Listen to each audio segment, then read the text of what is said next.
माधवी हमारे साथ यहाँ पे प्रदेश प्रवक्ता भी यहाँ पे जुड़ रही हैं और हम उनसे भी बात करेंगे। लेकिन आपको मैं बता दूं कि अभी जो असम की राजनीति में ये जो आरोप और प्रत्यारोप का जो दौर है वो पूरी तरीके से हो गया। हमारे साथ प्रदेश प्रवक्ता जुड़ रही हैं प्रियंका तामूली जी। प्रियंका जी, चुनाव के ठीक 3 दिन पहले कांग्रेस ने एक बहुत गंभीर आरोप लगाया और सीधा मुख्यमंत्री की धर्मपत्नी पर लगाया। आप लोगों ने भी उसका पलटवार किया, उसको फेक कर रही हैं, एआई जनरेटेड कर रही हैं और साथ ही साथ एफआईआर भी हुआ है। लेकिन क्या लगता है कि इतने गंभीर आरोप बिना सबूत के लग सकता है? लग सकता है मतलब क्या है, ये लगा है। इसी से पता लगता है कि कांग्रेस में मैच्योरिटी की कमी कितनी है। वो लोग इतना गंभीर आरोप लगा रहे हैं, वो भी एआई जनरेटेड पासपोर्ट के बेसिस से, एआई जनरेटेड फोटो के बेसिस पे। एक नेशनल, वो लोग भी तो एक नेशनल पार्टी है, उसके बावजूद वो लोग इतना एक गंभीर आरोप लगा रहे हैं विदाउट डूइंग एनी होमवर्क। बस बच्चों के जैसा मीडिया को बुला लिया और पवन खेरा जी ने बोल दिया कि हमारे सीएम के वाइफ के नाम पे 3 पासपोर्ट है। और जो उन्होंने पासपोर्ट दिखाया है उनमें से एक पासपोर्ट तो पाकिस्तान के एक पेज में, पाकिस्तान ई जमात करके एक पेज है, उसमें एक बंदे ने पोस्ट किया था लॉस्ट कि उन्होंने अपना पासपोर्ट गुमा दिया है। वही पासपोर्ट में बस फोटो हटा के हमारे सीएम के वाइफ की फोटो चिपका के उन्होंने दे दिया है। ये मतलब ये तो देशद्रोही का काम है हम अगर बोले, क्योंकि पाकिस्तान से उनका लिंक इतना संपर्क गहरा क्यों है, क्यों वो पाकिस्तान से अभी भी मदद ले रहे हैं।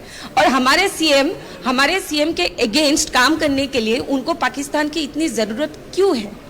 उसी से पता लगता है कि हमारे सीएम से वो लोग डरते हैं।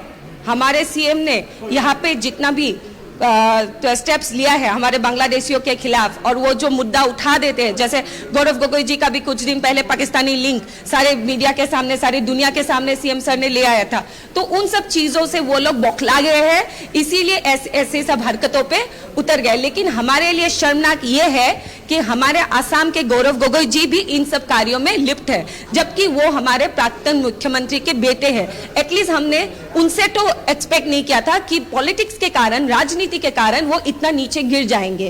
और अब देखिए राहुल गांधी कितना कनिंग है। राहुल गांधी ने क्या किया, उन्होंने पोस्ट किया, लेकिन पोस्ट में उन्होंने लिखा एलिजिबल टू पवन खेरा, उसने अपने ऊपर नहीं लिया। उसको भी पता है ना ये फेक स्टोरी है। अगर आज राहुल गांधी डायरेक्ट लिख देता कि ये पासपोर्ट का ऐसा घपला चल रहा है तो पूरा तो उसके ऊपर भी आ जाता। वो कितना समझदारी से इन अ कनिंग वे उन्होंने पूरा दायित्व पवन खेरा के ऊपर डाल के उसने मीडिया में पोस्ट किया है। और यही नहीं, हमारे यहाँ के एक अतनु भैया जी जर्नलिस्ट है, उन्होंने बहुत दिन पहले अपने ट्विटर में मेंशन कर दिया था कि कांग्रेस वाले ऐसे षड्यंत्र रच रहे हैं हमारे भारतीय जनता पार्टी के अगेंस्ट में। लेकिन मैं कांग्रेस वालों को ये बोलना चाहती हूँ कि देखो भाई, आप लोग भी एक राष्ट्रीय दल हो, कोई भी स्टेप उठाने से पहले 100 बार सोचिए।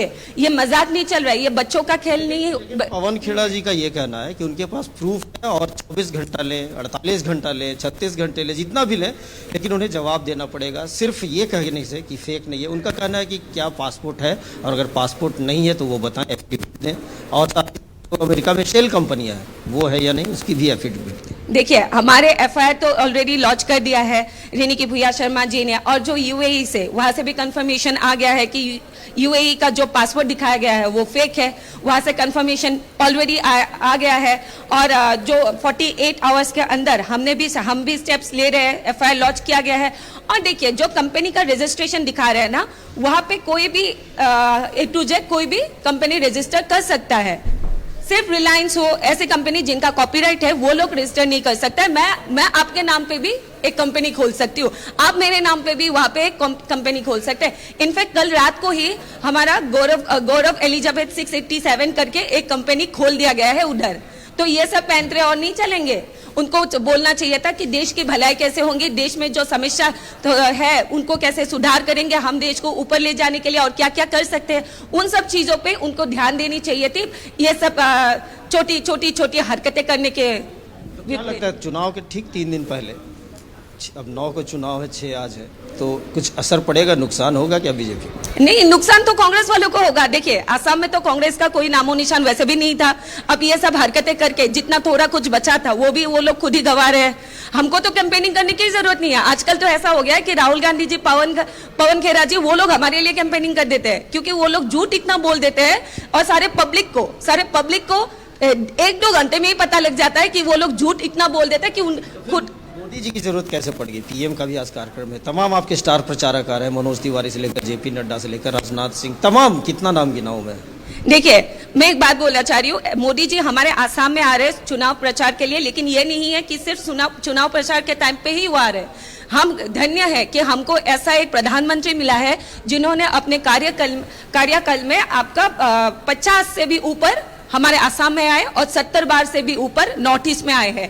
ऐसा नहीं कि सिर्फ वो इलेक्शन टाइम पे ही आसाम में आते हैं। मोदी जी ने हमारे आसाम को खुद के बेटे जैसा, खुद के बेटे को एक माता पिता जैसे बड़ा करते हैं ना, वैसे ही मोदी जी ने हमारे आसाम को, अपने नॉर्थ ईस्ट को बड़ा करने के लिए, हमको उन्नत करने के लिए संकल्प ले रखा है और वो इधर आते रहते हैं।